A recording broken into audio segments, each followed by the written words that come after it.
ఉన్న బంగారాన్ని విడిపించి ఆ రోజు ఆన్లైన్ రేటుకే మేము కొంటాం. Sharma gold company. Hi hello welcome to Suman TV. నేను మీ రోషన్. సో ప్రెజెంట్ నాతో పాటు కరాటి కళ్యాణి గారు ఉన్నారు. సో కళ్యాణి గారు, మీకు చందుతో ఒక బాండింగ్ ఉంది కాబట్టి ఏం చెప్తారు మీరు? చందు ఇలా వెళ్ళిపోవడం చాలా బాధాకరం.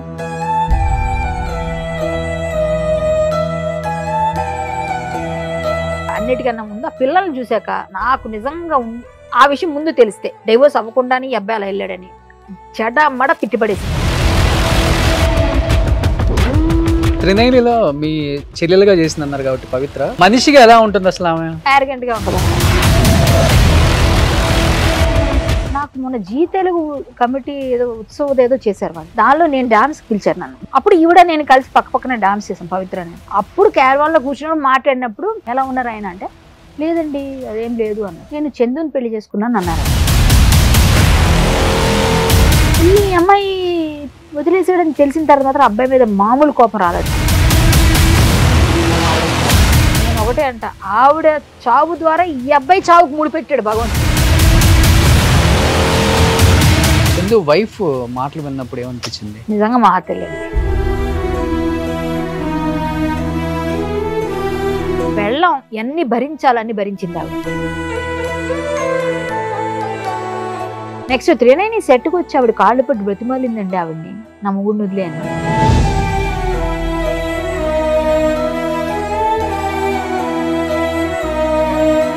నీకు అంత ప్రేమ ఉంది, పిల్లలు నీకన్నా పేగు కదా, నీ రక్తం కదా, వాళ్ళకన్నా ఎక్కువ ఆవిడ.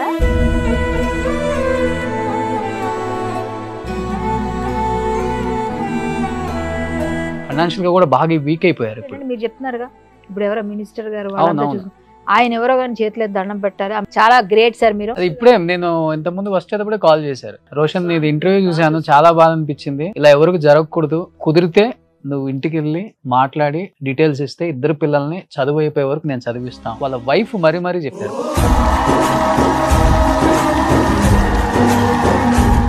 Hi hello welcome to Suman TV. నేను మీ రోషన్. సో ప్రెజెంట్ నాతో పాటు కరాటి కళ్యాణి గారు ఉన్నారు. ఎందుకంటే చందు విషయం జరిగిన తర్వాత చాలా మంది నాకు కాల్స్ చేశారు. ఎస్పెషల్లీ ప్రతి ఒక్కళ్ళు కూడా కాల్ చేసి వాళ్ళ ఫ్యామిలీ గురించి అడగటం స్టార్ట్ చేశారు. వైఫ్, కిడ్స్, సో ఏంటి ఫైనాన్షియల్గా వాళ్ళ పొజిషన్ అని కూడా. ఈవెన్ ఇప్పుడు ఈ ఇంటర్వ్యూ చేసే ముందు కూడా ఒక పొలిటీషియన్ కాల్ చేశారు, ఒక మినిస్టర్, పేరు చెప్పొద్దు అన్నారు. కంప్లీట్ పిల్లల ఎడ్యుకేషన్ మొత్తం నేనే చూసుకుంటాను రోషన్, ఏం చేయాలో మొత్తం చేద్దాం మనం, ఒకసారి వాళ్ళ వైఫ్తో కూడా మాట్లాడమని చెప్పారు. ఎందుకంటే చందు లాస్ట్ ఇంటర్వ్యూ ఇచ్చింది నాకే, ఒక మంచి ఫ్రెండ్గా. నిజంగా తనకి మోటివేషన్ ఇచ్చే అవకాశం అంటే ఇచ్చే అవసరం కూడా లేదు, అంత ధైర్యంగా ఉండే వ్యక్తి అలా చనిపోవడం నిజంగా చాలా చాలా చాలా చాలా బాధాకరం ఇండస్ట్రీకి. ఇది చాలా మంది ఇళ్లలో ఇది టచ్ అయింది అని చెప్పుకోవచ్చు. ఫస్ట్ ఆఫ్ ఆల్ చందుతో పాటు యాక్ట్ చేశారు కాబట్టి కరాటి కళ్యాణ్ గారు. అండ్ నేను ఇంటర్వ్యూ చేసే టైంలో కూడా ఆమె కాల్ చేశారు. ఆమె మెసేజ్లే మీకు మొన్నటి వరకు కూడా అన్ని సోషల్ మీడియాలో బాగా వైరల్ అయింది కూడా. తనతో బాండింగ్ ఎలా ఉంటుంది, అసలు తను చనిపోయే ముందు ఏం మాట్లాడారో తన మాటలో తెలుసుకుందాం. సో కళ్యాణి గారు, నిజంగా అంటే బుల్లితెర లేకపోతే పెద్ద తెర తేడా లేకుండా ఈ రోజు ప్రతి ఒక్కళ్ళకి టాలెంట్ ఉన్న వాళ్ళకి ఫ్యాన్స్ అనే వాళ్ళు కోకోలలు అయిపోయారు. రీసెంట్ గా చూసుకుంటే చిరంజీవి గారి మదర్, మన నిరుపమక్ కానీ, లేకపోతే ఆర్కే సాగర్, వీళ్ళందరికీ ఫ్యాన్ అయ్యి కూడా ఆమె కూడా టీజర్ రిలీజ్ చేశారు ఇంటికి పిలిచి మరి. సో అంతమంది ఫ్యాన్స్ ని కైవసం చేసుకొని నిజంగా ఒక చిన్న తప్పిదాల వల్ల ఈరోజు లైఫ్ పోగొట్టుకుంటున్నారు. కుటుంబాలను ఆలోచించట్లేదు, తల్లిదండ్రులను ఆలోచించట్లేదు, ఇలా చేస్తున్నారు. ఇంకా సమాజం ఇలానే ఉందా, ఇలానే ఉంటుందా, ఎందుకు ఇలా తయారైందనే మాట మీద ఎక్కువ చర్చ జరుగుతుంది. అండ్ నేను ఇక్కడ చందుని చేశాను, తర్వాత వాళ్ళ కుటుంబాన్ని చేశాను. అసలు నాకు ఎక్కడ ఏం అర్థం అవ్వలేదు, ఏంటి ఎలా అయింది, ఎవరు ప్రేమించారు, ఎవరితో కలిసి ఉంటున్నారు, ఎవరి పిల్లలు ఎవరితో మమేకమై ఉన్నారు, ఏం అర్థం అవ్వట్లేదు. అండ్ మీకు చందుతో ఒక బాండింగ్ ఉంది కాబట్టి చందు ఆ టైంలో అలా చేసేటప్పుడు కూడా మీ చాటింగ్ అంతా కూడా బాగా వైరల్ అయింది. అండ్ నేను వెళ్ళినప్పుడు మీతోనే మాట్లాడుతున్నాను ఫోన్ లో. నాకు మోటివేషన్ చేసే వాళ్ళు ఫోన్ చేసినా కానీ నేను తీసుకోలేకపోతున్నాను అని చెప్పి కూడా. ఏం చెప్తారు మీరు? చందు ఇలా వెళ్ళిపోవడం చాలా బాధాకరం. ఒక 8 సంవత్సరాలుగా నాకు అబ్బాయి పరిచయం ఉన్నాడు. ఒక సీరియల్ నా అనుచరుడి క్యారెక్టర్ అనమాట తంది. నేను విలను, నా పక్కన అనుచరుడి క్యారెక్టర్. ఇంకోటి ఏంటంటే మోరోవర్ మేము మాట్లాడుకునేటప్పుడు నేను చందు యాదవ్ అని పిలిచేదాన్ని. శ్రీనివాస్ యాదవ్ అని ఒకటి ఉంటుంది చూసారు, ఒక డైలాగ్ ఉంటుంది ఒక సినిమాలో శ్రీహరి గారిది. అలాగా నేను చందు యాదవ్ అనేదాన్ని. దాంతో తనకి ఏంటంటే మీరు ఒక్కరే ఎలా పిలుస్తారండి, నేను యాదవ్ అని ఎవరికి తెలియదు అనేవాడు. అంటే మేము కొంచెం అలా కావాలని ఆట పట్టించేవాళ్ళం. అబ్బాయి డెడికేషన్ గా వర్క్ చేసేవాడు. చాలా గట్టిగా ఏదైనా సీన్ ఇస్తే అబ్బాయిని కొట్టే సీన్ అయినా, కింద పడే సీన్ అయినా, దొర్లే సీన్ అయినా చాలా కమిటెడ్ గా చేసేవాడు.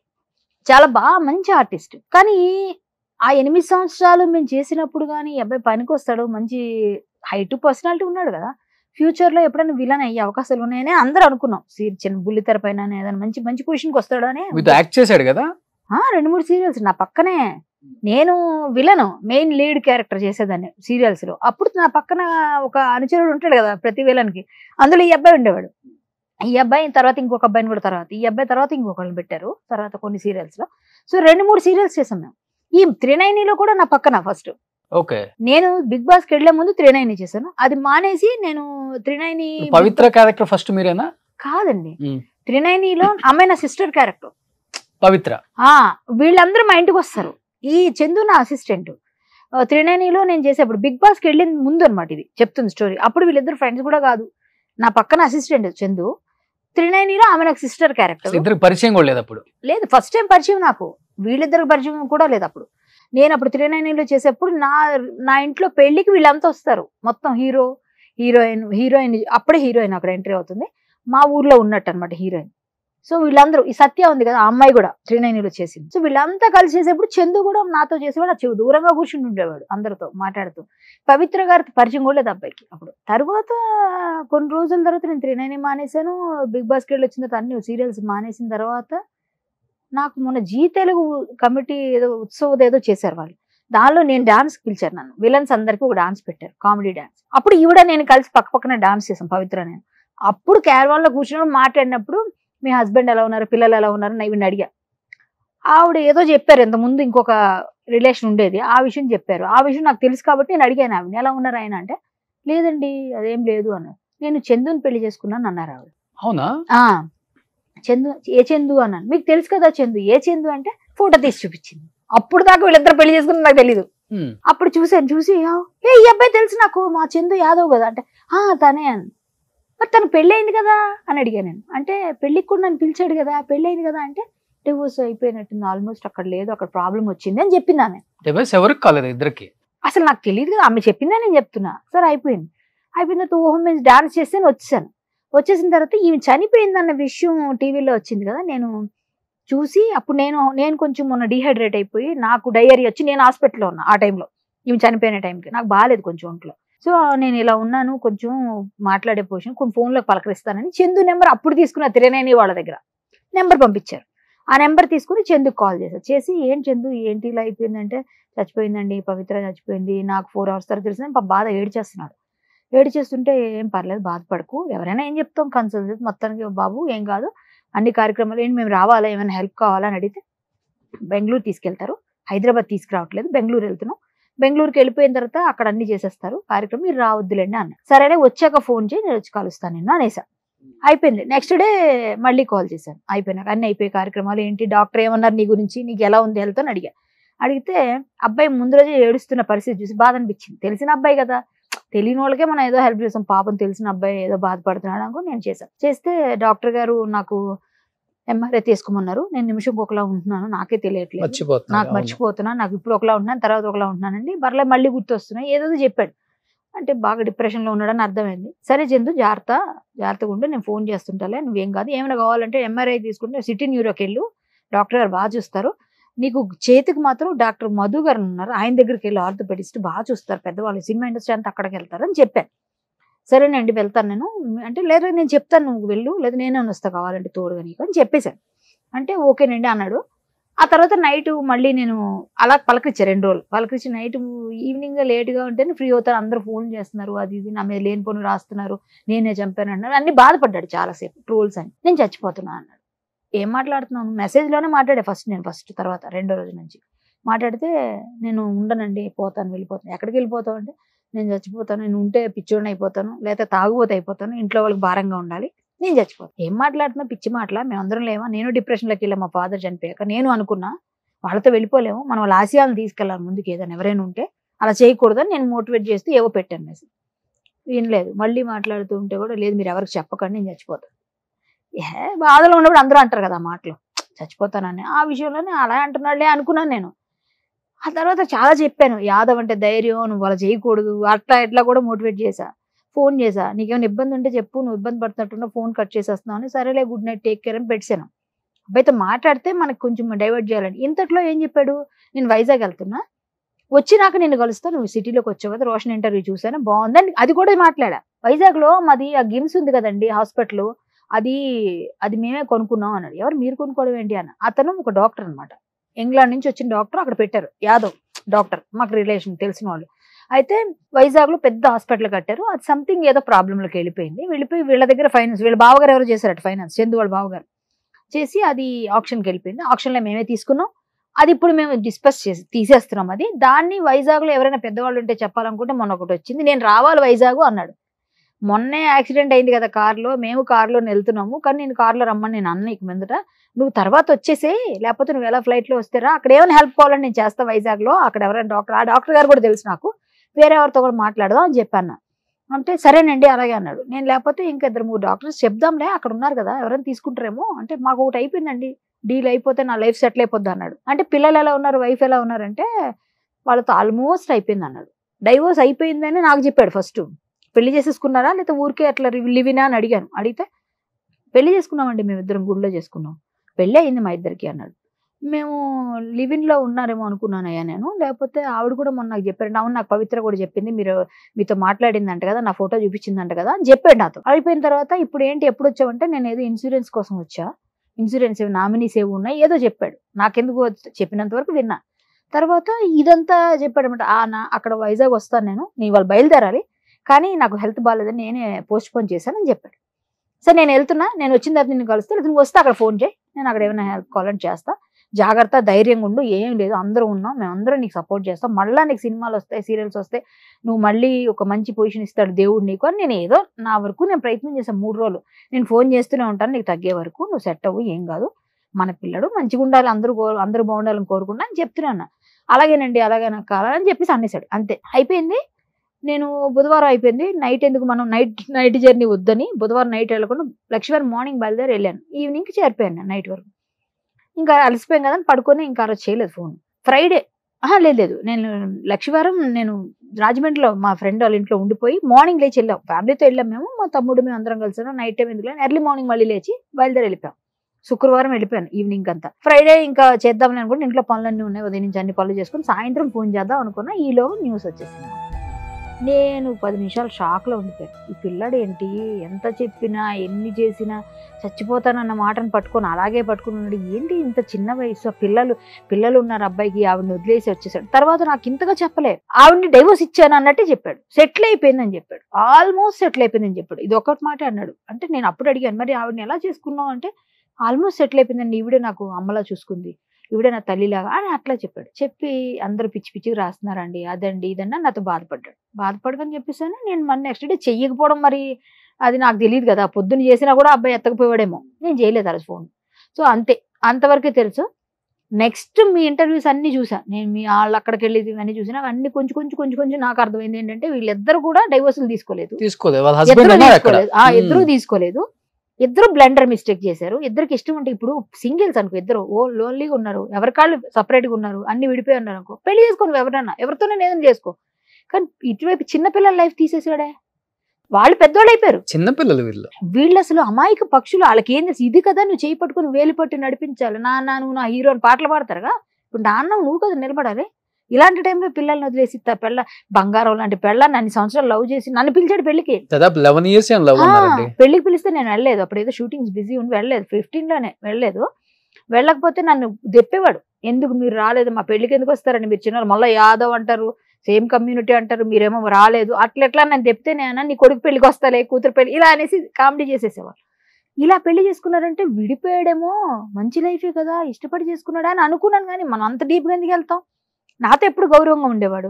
సో అంతవరకే. ఈ అమ్మాయి వదిలేసాడని తెలిసిన తర్వాత మాత్రం అబ్బాయి మీద మామూలు కోపం రాలేదు నాకు. పిల్లల్ని చూసాక, వాళ్ళ మొహం చూసినాక నాకు మామూలుగానే ఇలాంటి వేషాలు వేస్తే, చిన్నపిల్లలు నువ్వేమన్నా పో, వాళ్ళ వయసు లైఫ్ని తీసేసావు కదా. ఇప్పుడు ఆవిడ చచ్చిపోయిందండి, ఆవిడ కర్మలో రాసి పెట్టాడు భగవంతుడు, మనం ఏం చేయలేమండి, తేలాం. నువ్వు వెళ్ళిపోవడం ఏంటయ్యా పిచ్చి, కాకపోతే ఇంత వయసు మంచి లైఫ్ని చెడగొట్టుకొని వెళ్ళిపోవడం అవసరమా? నువ్వు వెళ్ళి సూసైడ్ చేసుకోవాల్సిన వయసా? ఎందుకు అవసరమైంది? పిల్లల లైఫ్ ఎవడిస్తాడు? ఇప్పుడు తండ్రి ఆ స్థానంలో ఉంటేనే కదా వాళ్ళు బతుకు బాగుంటది. నువ్వు బాట అయ్యాలి కదా. ఇప్పుడు ఆవిడతో నువ్వు వెళ్ళిపోవడం ఏంటి అంటే అంత పిచ్చి ప్రేమ ఉన్నప్పుడు ఈవిడ ఎందుకు లవ్ చేస్తావు? ఎన్నిసార్లు ప్రేమ పుట్టుతుందో. ప్రేమ పుట్టొచ్చు పోను, ఓకే, ఎవరు లేకపోతే అక్కడ దొరకలేదు ఏదో అనొచ్చు. నీకేం పుట్టిందో పుట్టడం కాదు. నేను ఒకటే అంట, ఆవిడ చావు ద్వారా ఈ అబ్బాయి చావుకు ముడిపెట్టాడు భగవంతుడు. సో అలా కలిపాడు. అందుకే ఆవిడ ఎక్కడో బెంగళూరు ఎక్కడో ఉన్న ఈ రెజిమెంటల్ బజార్ లో ఉన్న ఈ అబ్బాయి అక్కడ ఎలా కలిసి ఎలా చేసి లైఫ్ ని తీసి ఏజ్ కూడా ఎంత డిఫరెన్స్ ఉంది? ఎక్కువ లేదు, 4-5 సంవత్సరాలు ఉంటది అంతే. తనకు 42 ఏముంది, ఆమెకి 43-44 ఉంటాయట నాకు చెప్పడం. ఈమెకి 36-37 39 వాళ్ళ ఫాదర్ చెప్తున్నారు. 40 అనుకోండి. అది మనం మాట్లాడకూడదు, అది మనకు అనవసరం. చిన్న వయసు పెద్ద వయసు మనకు అనవసరం. వాళ్ళు మనసులు నచ్చినప్పుడు ఏమైనా చేసుకోనివ్వండి, కానీ సింగిల్ సైంటే చేసుకోవాలంటాను నేను. నీ లైఫ్ లో నువ్వు డైవోర్స్ తీసేసుకొని పడలేదు, వేరుగా ఉన్నావు. ఆవిడ లైఫ్ లో ఆవిడ వేరుగా ఉంది, నువ్వు ఇద్దరు కలిసి ఉన్నారు, అప్పుడు చేసుకో ఏదైనా. పిల్లల్ని చెడగొట్టకూడదు. అదే వయసు ఒకటి తేడా ఉంది, ఆల్రెడీ పెళ్లి అయిపోయి ఇద్దరు బ్లెండర్ చేశారండి. ఆవిడ చేసిన తప్పు, వాళ్ళ హస్బెండ్ బాధపడుతున్నారు. మీ లైఫ్ మీ ఇంటర్వ్యూలో చూసాను, వాళ్ళ హస్బెండ్ ని ఆయన బాధపడుతున్నాడు. ఆయన ఉన్నాడు అంటున్నారు, ఆయన లేడని చెప్పింది ఆవిడ చేసింది ఏది నిజమో తెలియదు. ఇప్పుడు లేనప్పుడు మనం మాట్లాడితే వాళ్ళు చెప్పరు సమాధానాలు మనకి. కానీ చూస్తే బ్లెండర్ ఎంత బ్లెండర్ చేసి, ఇద్దరు కలిసి బ్లెండర్ చేస్తే 2 ఫ్యామిలీస్ సఫర్ అవుతున్నాయి. వీళ్ళిద్దరు చేసిన దానికి ఇటువైపు అమ్మ నాన్న పిల్లలు, అటువైపు ఆ పిల్లలు, అటువైపు ఆ తల్లిదండ్రి సఫర్ అయిపోతున్నారు ఫుల్ గా. వీళ్ళిద్దరు చేసిన బ్లెండర్. చందు వైఫ్ మాటలు విన్నప్పుడు ఏమనిపించింది? నిజంగా మా తెలియదు. ఒక విధంగా ఏంటంటే పెళ్ళం ఎన్ని భరించాలని భరించింది ఆవిడ. తాళి కట్టినోడు ఇష్టపడినోడు, ఆవిడ నిజంగా ఇష్టపడింది అతన్ని, ఆవిడ నిజంగా ప్రేమించింది కాబట్టి కొడితే అంత కొడుతుంటే భయంకరంగా కొడతాడంటండి. ఈవెన్ పవిత్రను కూడా కొట్టాడు అనేసి త్రినైని సెట్ లో చెప్తున్నారు. ఆవిడ త్రినైని సెట్కి వెళ్ళి పవిత్రంగా కొట్టేవాడా? ఈ కొట్టడం తాగితే ఏమన్నా చేస్తాడు. మీ అబ్బాయి మేబీ కొంచెం మందుకు అడిక్ట్. నాతో మెసేజ్ లో కూడా అదే ఉంది కదా, తాగుబోతే అయిపోయి పిచ్చోడిని అయిపోతా అది ఇదని. మరి తాగుతున్నప్పుడు అబ్బాయికి తెలియదేమో అది. నెక్స్ట్ త్రినైని సెట్కి వచ్చి ఆవిడ కాళ్ళు పట్టి బ్రతిమాలిందండి ఆవిడ్ని, నా మొగుడిని వదిలే అని. అవునా? అది నాకు మొన్న చెప్పారు వేరే వైఫ్ వెళ్ళి వద్దండి నేను బతిమాలిందంట వాళ్ళందరూ, నా మొగుడు నాకు ఇచ్చేటట్టుగా అడిగి చూడండి సినిమాలు చూపించినట్టుగా అడిగిందంట. ప్రతి ఒక్కరిని బెగ్ చేసిందంట అక్కడ. నాకు ఈ అమ్మాయి అప్పుడు ఈ అబ్బాయిని తీసేశారు, త్రినైనలు తీసేశాక నేను ఈవిడ గొడవ చేసిందంట, అతను లేకపోతే నేను యాక్ట్ చేయనంట. నేను అతను లేకపోతే నేను చేయలేకపోతున్నాను అనేసి కొంచెం గట్టిగా ఫైట్ చేస్తే అయినా సరే వీళ్ళు గట్టిగానే మాట్లాడి అబ్బాయిని పెట్టుకోలేదు. అందుకే చెప్తున్నాడు చూసారు 1.5 year నేను ఇంట్లో కూర్చుంటే అమ్మాయి పోషించింది. ఎందుకు తీశారు వీళ్ళిద్దరు? ఇది సెట్ లోనే ఓవర్ చేసేవారంట. ఆ తర్వాత మీరు ఇలా చేస్తే కుదరదంటే కొన్ని రోజులు మామూలుగా ఉన్నారు, మళ్ళీ స్టార్ట్ అయిందంట. అప్పుడు తీసేశారు. తీసేసినప్పుడు వాళ్ళ వైఫ్ వచ్చి బ్రతిమాలుకునేదట. ఇంటికి వెళ్ళేవాడు కాదంట, మాట్లాడేవాడు కాదంట, ఆమె సరిగ్గా చూసేవాడు, వెళ్ళా కొట్టేవాడంట. ఒకవేళ ఇంటికి వచ్చినా ఆవిడ గురించి మాట్లాడేవాడంట, పిల్లలకి అదే చెప్పేవాడంట. కానీ అబ్బాయికి ఏదో హెల్త్ ప్రాబ్లం కూడా ఉందని కొంతమంది అంటున్నారు, వాళ్ళ వైఫ్ చెప్పాలి. ఆయన కూడా అన్నాడట ఆవిడకి హెల్త్ ప్రాబ్లం ఉంది, గుండెలో హోల్ ఉందని ఇతను చెప్పేవాడు అని చెప్తారు. ఒక్కొక్కరు కూడా చెప్తున్నారు, ఏది నిజం మనకి. ఎంత లక్షణంగా ఉంది శిల్ప, మంచి అసలు చదువుకున్న అమ్మాయి. ఆ అమ్మాయి పెట్టించిందట సాఫ్ట్వేర్. ఈ అబ్బాయి సాఫ్ట్వేర్ నాకు చెప్పడం ఏంటంటే సాఫ్ట్వేర్ కంపెనీ అని చెప్పాడు నాకు. ఈ అమ్మాయి పెట్టించిందట అప్పట్లో, చెప్పాడు మాతో. మేము ఇక్కడ షూటింగ్ చేసేవాళ్ళం, అందులో షూటింగ్ చేసేప్పుడు అబ్బాయి చెప్పేవాడు నాకు, నేను సాఫ్ట్వేర్ అండి, చాలా మంచి పొజిషనే ఉంది మాకు, మాది మిడిల్ క్లాస్ ఫ్యామిలీ, కానీ నేను మా వైఫ్ మా అమ్మాయి కూడా సాఫ్ట్వేరే, మేము పెళ్లి చేసుకుంటున్నాము అని చెప్పాడు. పెళ్లికి నన్ను పిలిచాడు, నేను వెళ్ళలేదు.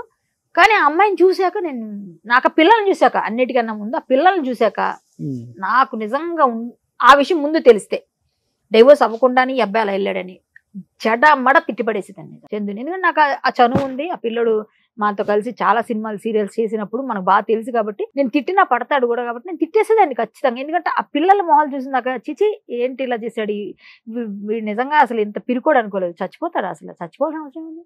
లైఫ్ని తీసుకుంటాడా ఒక ఆడదాని కోసం?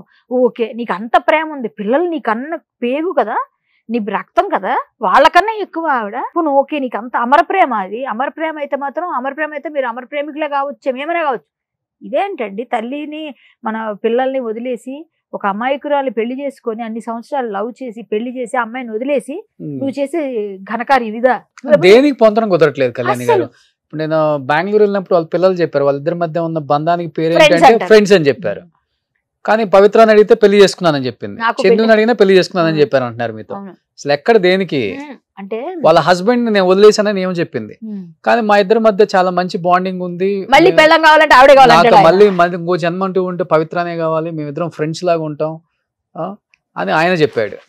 కానీ ఆవిడ ఏంటోనండి ఎక్కడో అట్రాక్షన్ ఇది. కానీ ఈ అమ్మాయి శిల్ప ఒక్కటే కరెక్ట్ గా మాట్లాడింది అనిపించింది. అట్రాక్షన్ అండి ఇది, వీళ్ళిద్దరిది అట్రాక్షన్, లవ్ కాదు అది. అది కొన్ని రోజుల తర్వాత ఉండేదో పోయేదో అది తెలిసి, కానీ ఇద్దరు లేరు ఇప్పుడు. కానీ అన్నిటికన్నా ఆవిడ పోవడం అన్నది మన చేతిలో లేదండి. భగవంతుడు రాసి పంపించాడు ఆ చావు, అలాగా ఆ యాక్సిడెంట్ లో. ఈ అబ్బాయి చేతిలో ఉన్నదాన్ని చెడగొట్టుకున్నాడు, చెప్పి మరీ చేశాడు కదండి. నాతో గాని మీతో గాని ఎంతమందితో చెప్పాడు అబ్బాయి, నేను ఉండను, నేను చచ్చిపోతాను, నేను చచ్చిపోతాను అనొద్దు ఎన్నిసార్లు. అందుకే అంటారు తదాస్తు దేవతలు ఉంటారంటారు కదా, అలాగే అయింది ఇప్పుడు ఈ అబ్బాయికి. అమ్మాయి చక్కగా ఎంత బాగుందండి, ఇంటికి రా చక్కగా చూసుకుంటామని బతిమాలుకుని ఇంట్లో పెట్టుకుంటామంటే, మా ఇంట్లో నుంచి బయటికి వెళ్ళి అక్కడ ఊరేసుకుంటే ఎవడేం చేయగలండి. అవును, ఇంట్లో వచ్చినోడే చెప్తుంది చనిపోయిన తర్వాత వచ్చినా కూడా హ్యాండ్ కట్ చేసుకున్నాడు ఫ్రెండ్ రూమ్ లో. చూసారా, నేను బతకలేను అంటున్నాడు, నాతో కూడా అది చెప్పాడు. ఆమె లేదండి నేను ఉండను, వేసి నేను ఉండి పిచ్చోడిని అయిపోతాను. ఏంటంత అసలు అసలు ఏం అర్థం. నేను ముందు అనుకున్నాను నిజంగా వీళ్ళిద్దరు పెళ్లి చేసుకున్నారేమో, డైవోర్స్ తీసేసుకొని ఆవిడైతేనో పోన్లే వాళ్ళ లైఫ్ ఏదో ఆవిడ పోయింది, ఆవిడ ఆత్మకు మంచి శాంతి చేకూరాలైనా ఇలాగే పెట్టాను మెసేజ్, ఇలాగే మాట్లాడా, ఫోన్లో వెళ్ళిపోకూడదు వాళ్ళతో మనం అని చాలా మోటివేట్ చేశాను. వింటేనా త్రినైలిలో మీ చెల్లెలుగా చేసింది అన్నారు కాబట్టి పవిత్ర, ఆ తర్వాత మనిషిగా ఎలా ఉంటుంది అసలు? ఆమె యారగెంట్ గా ఉంటుంది ఆవిడ. యారగెంటేనా? యారగెంట్ అంటే నాకు స్టార్టింగ్ లో మాత్రం యారగెంట్ గా అనిపించింది, తర్వాత పరిచయం అయినాక మాట్లాడిందేమో, కానీ ముందు మాత్రం అట్లా యాటిట్యూడ్ ఉంటుంది ఆవిడకి. ఉంటది అంటే ఆ టైంలో నాతో ఫస్ట్ ఇంటరాక్షన్ లో అలా ఉండేది యాటిట్యూడ్. ఆవిడ కొంచెం మంచిగా ఉంటారు, బట్ యాటిట్యూడ్ చూపిస్తుంది ఆమె, కానీ కనిపించదు, మన దగ్గర చూపించారు కానీ బయట ఎవరి దగ్గరైనా కొంచెం చూపిస్తుంది. మాతో చూపించడానికి ఏంటంటే ఆవిడ కొంచెం సీనియర్స్, ప్లస్ అది కాకుండా నాకు రెమ్యూనరేషన్ ఎక్కువ అక్కడ అందరికన్నా.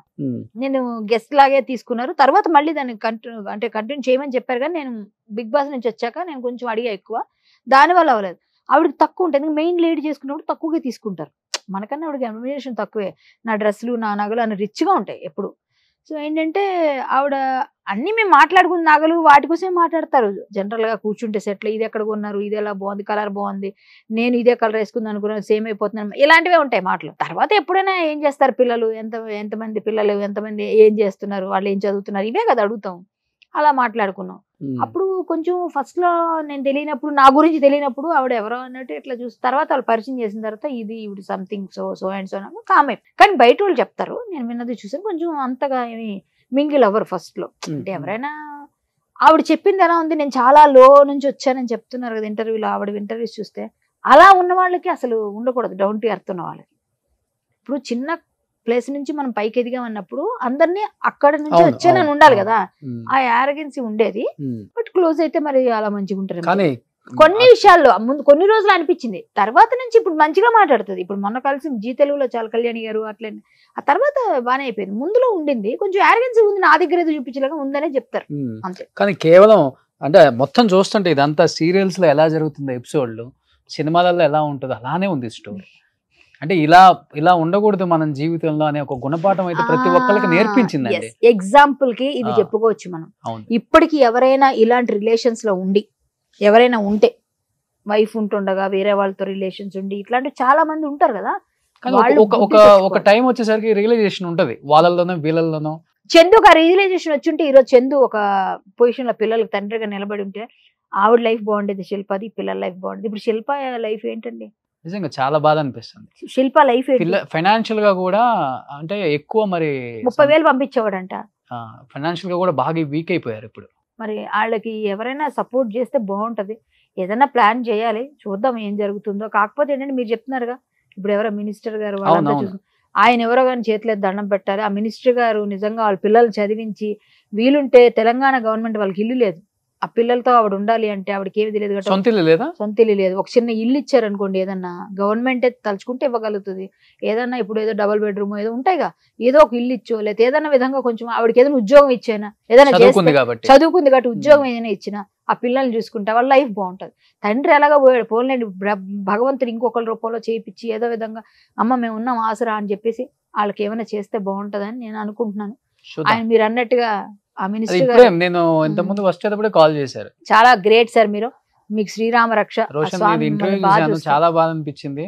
ఇలా ఎవరికి జరగకూడదు, మా పేర్లు మేము బయట చెప్పుకోకూడదు, చేసిన సహాయం చెప్పుకోకూడదు. కాబట్టి గ్రేట్, కుదిరితే నువ్వు ఇంటికి వెళ్ళి మాట్లాడి డీటెయిల్స్ ఇస్తే ఇద్దరు పిల్లల్ని చదువు అయిపోయే వరకు నేను చదివిస్తాను. వాళ్ళ వైఫ్ మరీ చెప్పారు పాపం. సూపర్ అమ్మ. ఆ అమ్మ నిజంగా వాళ్ళ పిల్లలకి వాళ్ళకి ఎప్పుడు ఆ రాముడి దయ ఉంటారు. చక్కగా చల్లగా చూడాలి నేను మనస్ఫూర్తిగా కోరుకుంటున్నాను. కానీ ఇలాంటి ఎప్పుడు ఇండస్ట్రీలో జరగకూడదు, ఇండస్ట్రీ కాదు బయట కూడా జరగకూడదు. బట్ ఇది రంగుల ప్రపంచం కాబట్టి చిన్నది జరిగినా అబ్బాయి ఎంత మంచి టాలెంటెడ్ అండి. సినిమా పిచ్చితోని అన్ని వదులుకొని వచ్చారు. ఫుట్బాల్ ప్లేయర్, సాఫ్ట్వేర్ ఇంజనీర్, 6 ఉంటాడు. నాతో పక్కన చేసేటప్పుడు ఏదైనా సీన్ చేసేటప్పుడు అబ్బాయి కింద దొరలాలనుకో ఫైట్లలో, అబ్బాయి వాళ్ళే మమ్మల్ని దొరలించారు కాబట్టి మేము ఇద్దరం ఒక సీన్ చేసాం. ఒక సీరియల్లో అన్ని గెటప్స్ చేస్తాం. అందులో మేము బెగ్గర్స్ గెటప్స్ చేస్తాం. చందు నేను ఇక్కడ చిరిగిపోయిన డ్రెస్ చీరలు వేసుకొని, ఆ అబ్బాయి నేత చీరలు వేసుకొని అబ్బాయి ఇలా పెట్టుకొని ఒక ఫోటో ఉంటుంది. అది మొన్న కనిపించింది. ఆ ఫోటో అయితే ఇట్లా పెట్టి చందు నేను ఇద్దరం అనమాట. నేను అంటే ఇది భలే ఉందా ఆ గెటప్, ఫోన్లో ఇదేదో అంటారు కదా, ఇలాంటివన్నీ చేస్తే కొన్ని అన్ని పోతాయంటారు, అట్లా ఉంది గెటప్ అని ఇద్దరం కామెడీ చేసుకున్నాం. అది ఎక్కడ మేము కొడకంచిలో చేసాం. కొడకంచి అని ఒక ఊరుంది, ఆ ఊర్లో చేసాం. అక్కడ గుడి దగ్గర వేరే వాడు ఇంటి దగ్గర అడుగుకోవడం, మేము మారువేషాల్లో మారువేషాల్లో వెళ్తుంటాం. వాళ్ళు కనిపెట్టుకోవడానికి హీరోయిన్ ఏం చేస్తుంది ఎక్కడని, దొంగతనంగా ఏదైనా ప్లాన్ చేయడానికి. మా ఇద్దరం బాగా చేసాం సీరియల్స్. బాగా పిల్లోడు మంచి పిల్లోడిని అంటే మంచి పిల్లోడు, మంచి ప్యాషన్ ఉంది, మంచి డెడికేషన్ ఉంది. ఒక్క చిన్న వీక్నెస్ తో లైఫ్ ని రూయిన్ చేసుకొని ఫ్యామిలీ లైఫ్ ని రోడ్డు మీద పడేసాడు. అది ఒక్కటే నాకు చాలా పెయిన్. నువ్వు ఎంత టాలెంటెడ్ అయితే ఏం లాభం, చేయాల్సిన ఎప్పుడు నువ్వు హీరో అవుతావు. నీ పిల్లలు మా నాన్న గ్రేట్ అని నీ గురించి చెప్పుకున్న రోజు నీ పిల్లలు, ఇప్పుడు ఆ పిల్లలు ఈ యూట్యూబ్ లో ఇవన్నీ ఉండవా, పెద్దయినాక వాళ్ళ పరిస్థితి ఏంటి, వాళ్ళ పిల్లల పరిస్థితి ఏంటి, నిన్ను ఎలా పెట్టుకుంటారు వాళ్ళు. నా తండ్రి గ్రేట్ అని ఎప్పుడు చెప్పడానికి వాళ్ళకి మనసు రాదు. చిచ్చే మా నాన్న వేస్ట్ అని వస్తుంది. నువ్వు అది చనిపోయి ఇప్పుడు నీ ఆత్మ మాతో మాట్లాడిపోయి నీకు కనిపిస్తుంటాయి అన్ని. నీ పరిస్థితి ఏంటి? ఇప్పుడు త్రిశంకు స్వర్గం అంటే అంటారు, స్వర్గంకి వెళ్ళరు నరకంకి వెళ్ళరు అంటారు కదా. చూరుకు వేలాడుతుంటాయి ఇలాంటి ఆత్మలని. బలవన్మరణం చేసుకున్నవన్నీ వాళ్ళకి ముక్తి ఉండదు అంటారు. మన గరుడ పురాణంలో వాటిలో చెప్తారు. ఇలా అంగుష్ట పరిమాణంలో వేలాడుతూ ఉంటారు, వాళ్ళు ఇంతే ఉంటుంది ఆత్మ అంటారు. అవన్నీ అబ్బాయికి కనిపిస్తాయి. ఈ అబ్బాయి స్వర్గానికి వెళ్ళాడు, నరకంకి వెళ్ళాడు. అంటే ఆత్మ ఎవరైనా కానీ, ఈ అబ్బాయిని కాదు, జనరల్ చెప్తున్నాను. అంటే చనిపోయిన వాళ్ళు ఏది పొందుతారు ఇప్పుడు అని చెప్తాం. మనకేమనుకుంటే సద్గతులు కలగాలని ఎక్కడ కదులుతాయి, అదే రావాలి. కానీ మనం వెళ్ళి బలవన్ చేసుకుంటే నీకు ఇచ్చిన సమయం వరకు నువ్వు ఉండకుండా నేను చచ్చిపోతానంటే మధ్యలో చనిపోవడానికి ఎప్పుడు ప్రయత్నం చేయకూడదు. అంటే బలవన్మరణాలు చేసుకునే వాళ్ళకి మంచి జరగదు, సద్గతులు. బలవన్మరణాలు అంటే అపమృత్యు దోషాలు అంటారు. అపమృత్యు దోషాలు ఉన్న వాళ్ళకి ఇలా జరుగుతుంది. వాళ్ళు నిజంగా నమ్మరు ఇవన్నీ ఉంటాయి అన్నీ. వాటిని ఏదైనా చిన్న పూజలు చిన్న పరిహారాలు ఉంటే ముందు తెలుస్తుంటాయి మనకి, చేయించుకుంటుంటారు కొంతమంది చేయిస్తారు కదా. అపమృత్యు భయం అంటారు, అపమృత్యు దోషం, ఇవన్నీ అవే ఇలా చనిపోయిన వాళ్ళు ఇలాంటివన్నీ. కాబట్టి కొన్ని నమ్మాలి మనం. మన ధర్మంలో చాలా ఉన్నాయి. ఇలాంటివి అసలు ఇండస్ట్రీలోనే కదా ఎక్కడ జరగకూడదు. మా పిల్లలకి మంచి భవిష్యత్తు ఇస్తున్న వాళ్ళకి మరొక్కసారి నేను సుమన్ టీవీ ముందులో ఈ ఇంటర్వ్యూలో నాకు చాలా సంతోషాన్ని ఇచ్చిన విషయం చెప్పారు రోషన్ ఎప్పుడు అందరికి సపోర్టు. ఆ మినిస్టర్ గారు వాళ్ళ వైఫ్ కి వాళ్ళ పిల్లలకి ఆ రాముడి అండదండలు ఎప్పుడు ఉండాలని, వాళ్ళకి మంచి జరగాలని కోరుకుంటూ ఆ పిల్లలకి మంచి భవిష్యత్తు ఇచ్చినందుకు మీకు నిజంగా చాలా చాలా సంతోషంగా రుణపడి ఉంటారు. Thank you so much Kalyani గారు. Thank you. సుమన్ టీవీలో మీ పర్సనల్ అండ్ బిజినెస్ ప్రమోషన్స్ కోసం కింది నెంబర్కి కాంటాక్ట్ చేయండి.